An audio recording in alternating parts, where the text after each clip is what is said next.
Dang it, man, I just wasted 700 bucks.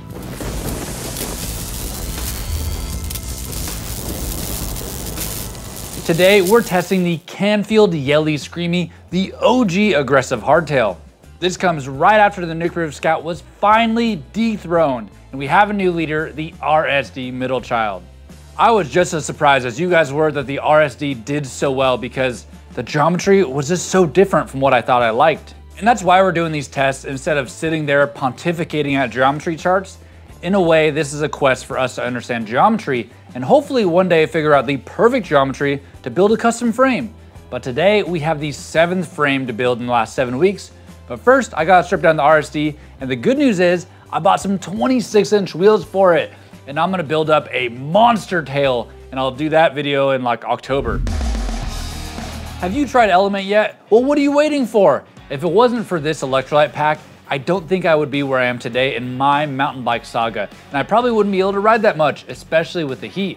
Element's formula has the perfect amount of sodium, potassium, and magnesium, which closely resembles what you lose when you're sweating. At just $1.10 per serving if you buy the 120 pack, it's the best and cheapest electrolyte packs that money can buy. So if you find yourself getting dehydrated with all this heat and getting a headache after riding, you need to try Element by heading to drinkelement.com/Evan. That's drinklmnt.com/Evan, and they'll throw in a free sample pack with any order. That way you can try all the flavors, and they just released a new flavor, grapefruit salt. This is the Canfield Yelli Screamy, the OG aggressive hardtail, one of the first hardtails ever to have 29-inch wheels back in 2011. Canfield Bikes is a brand from Colorado that's been around since the 90s, but it's unclear where this frame is made.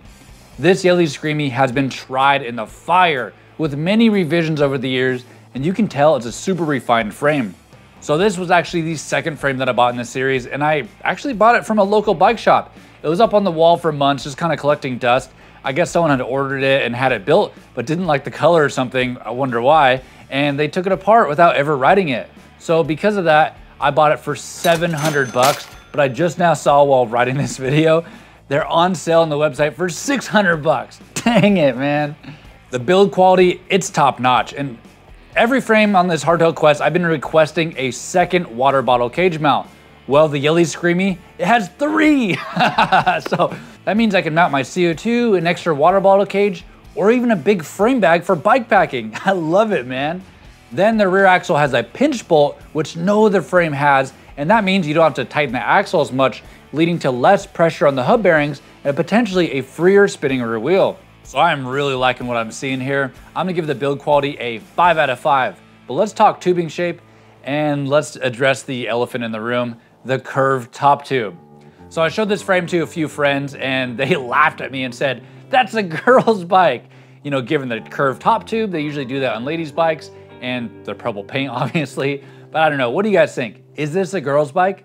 The website doesn't say it's female only, and I actually really don't mind the top tube. I like unique frames. Speaking of unique, check out this gusset. I've never seen one here before. Plus the down tube is a square tube, which is awesome, and the rear triangle tubing is triangular, and just every tube on this frame is hydroformed, so that's a 5 out of 5 on tubing shape for me. But let's talk about geometry, and there's 2 numbers that really stand out. First up is the head tube angle of 65.5 degrees, the steepest out of all the frames, but that's based on a 130mm fork. Well, Canfield says this frame can use 120 to 140mm fork. So with my 140mm fork, it comes out to 65 degrees flat.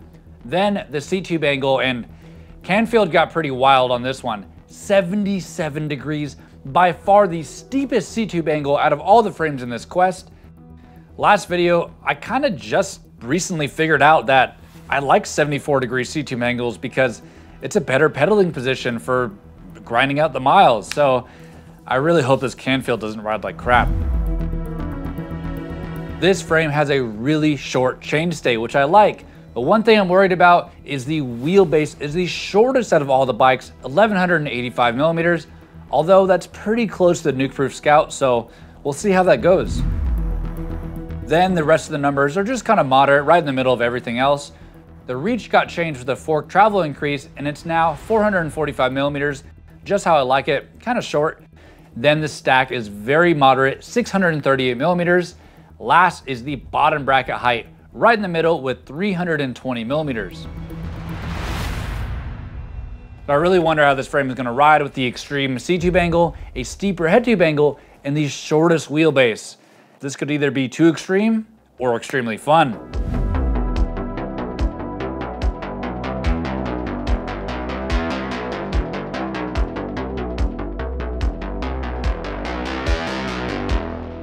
So I think the purple turned out awesome, and I'm man enough to ride our purple bike.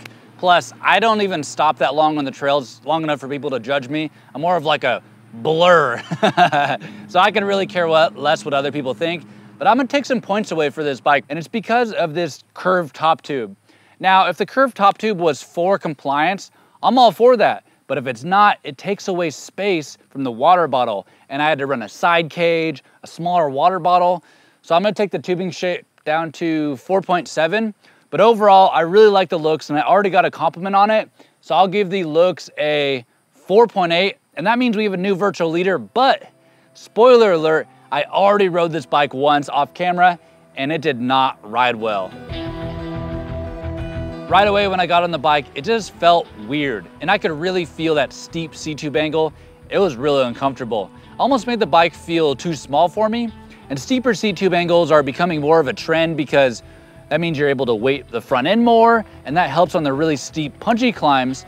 But this was so steep that it felt like there was no benefit to the punchy climbs. It was so uncomfortable that it's all I could think about, and I couldn't even feel the other geometry. So because of that, I'm gonna give the fit a 1 out of 5. But then I started to realize something. This frame was really stiff, and at higher speeds with chunk or any kind of bumps really, the bike would just get overwhelmed, and almost like it had a speed limit. I feel bad for doing this, but it rode chunk like the Trek did, so I'm gonna give it a 1 out of 5 on that. But the realization came on the climbs. If I stopped thinking about the steep C-tube angle, this bike was just effortless at climbing. Probably the best climber out of all the frames so far in Hardtail Quest. It was so efficient, and almost like I felt like my heart rate was lower and I had more energy while climbing. So I'm gonna give the climbing a 5 out of 5, but that's when I started thinking.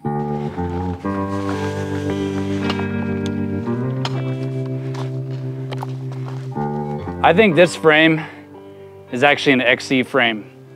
Dang it, man, I just wasted 700 bucks. Despite that discovery, I finished my ride, and I just stuck to the slow speed single track stuff because that's what this frame felt like it was good at. So I didn't get to test the flow trails or the jumping, so let's go hit it. Well, I am not warmed up at all. Let's hope this goes okay. Whoa.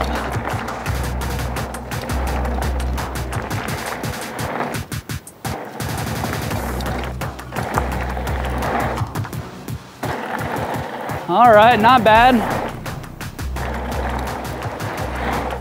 Whoa, the seat is in like a really bad position and keeps getting in the way.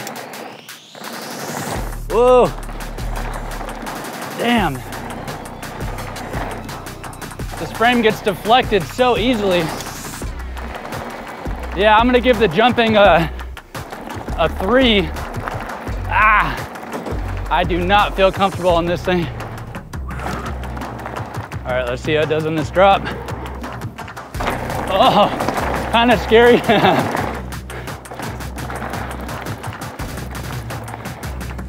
Yeah. Yeah, it's just a really stiff frame. It almost feels like a rigid or something. But I'm gonna go to another area to see. Maybe I can test out some flow and some corners. Let's see. Well, Thunderdome at Kohler was closed, so I can't test any flow trails at Kohler, so I made it over to Slaughter Pen, the other trail system. I should have stuck here the whole time, but I'm at one of my favorite trails called Leopard's Loop. Let's hit it. All right, here we go. Nose manual, yeah. Bump jump, yeah. Yeah, I like a shorter end, that's for sure.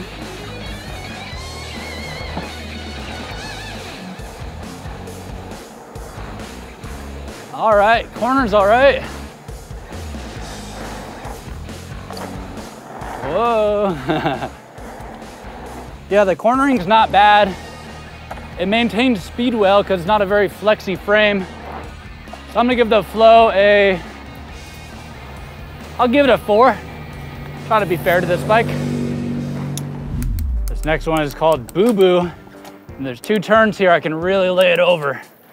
See how it goes.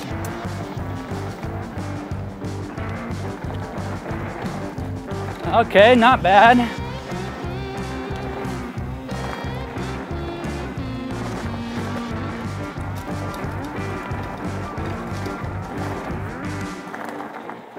So the turning kind of went how I expected it to after the first ride. There's like a little bit of understeer where I go to turn and the bike isn't turning. So I have to compensate by turning even harder.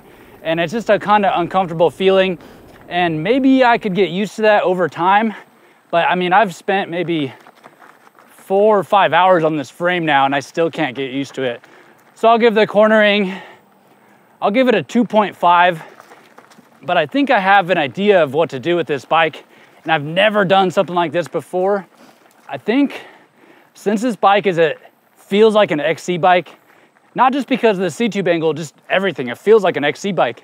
I think what I'm gonna do is I'm gonna go try to turn it into an XC bike. I'm gonna treat it like an XC bike, put some different parts on it, and we'll see how it rides.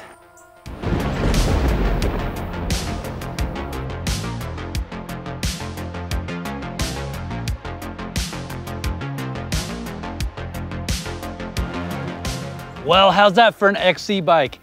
Only the OGs will remember that fork. The Fox 34 step cast, and then I got a longer stem on. I got narrower bars, just some generic ones that I got off the Ragley, but I cut them down to 740, the narrowest bars I've ever used on a mountain bike. And I'm thinking that this bike should rip. It actually looks a lot better. I forgot how cool that the gold stanchions look. Now I know why everybody wants those. But yeah, this bike, just riding it over from the parking lot to here, I think this is the way to set up this bike. So let's go find out.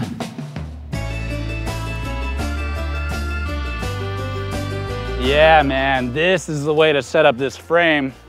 Man, this is awesome. Like, I'm getting the benefits of that steep C-tube angle now, and it feels great. I really like it. Well, notice one thing. I'm not sitting there saying, Canfield bikes suck, because that's just kind of a broad, foolish statement, and I don't say that about bike brands. Not every brand is gonna have a bike that feels great for everybody. And I'm not getting paid by Canfield to do this. I wish I was, but I'm doing this for you guys, the Saga Squad, to hopefully be satisfied with this review. And that's why I put in the work. It's for you guys. So let's go see the single track, how it feels. Here we go. This is called Oscar's Loop.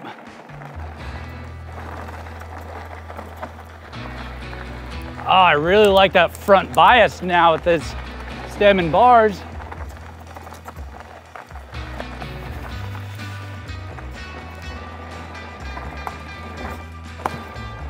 Yeah. Whoa.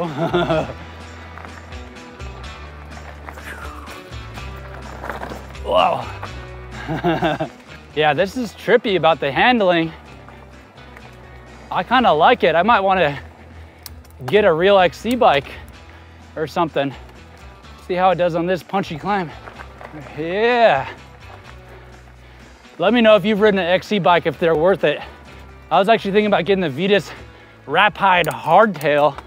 It's kind of a budget XC hardtail.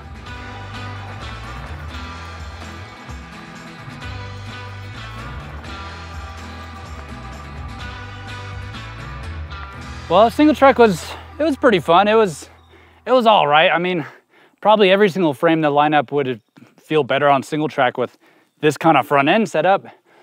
So I'll give the single track, I mean, it wasn't particularly nimble, and it's definitely not that compliant. So I'll give the single track a 4 out of 5. And notice how some categories kind of overlap each other. So compliance kind of overlaps into single track, the small bump compliance. And it's just a really stiff bike. And remember, I have the most compliant parts you could possibly buy. I mean, I have bird spokes, I have carbon wheels with cush core in them, I have titanium cranks, I got 1-up bars. All those things are super compliant. So, I mean, imagine if you didn't have compliant parts. This bike would not be, it would be a very stiff bike. Almost, like I said earlier, like it almost feels like a rigid. So for the compliance, I'm gonna give it a 2. Yeah, so the only thing left to do is tech climbs, and that's headed back to the car. So let's do it. All right, here we go. This is hard way to the cafe. Whoa, shit, oh. Oh my goodness, dude.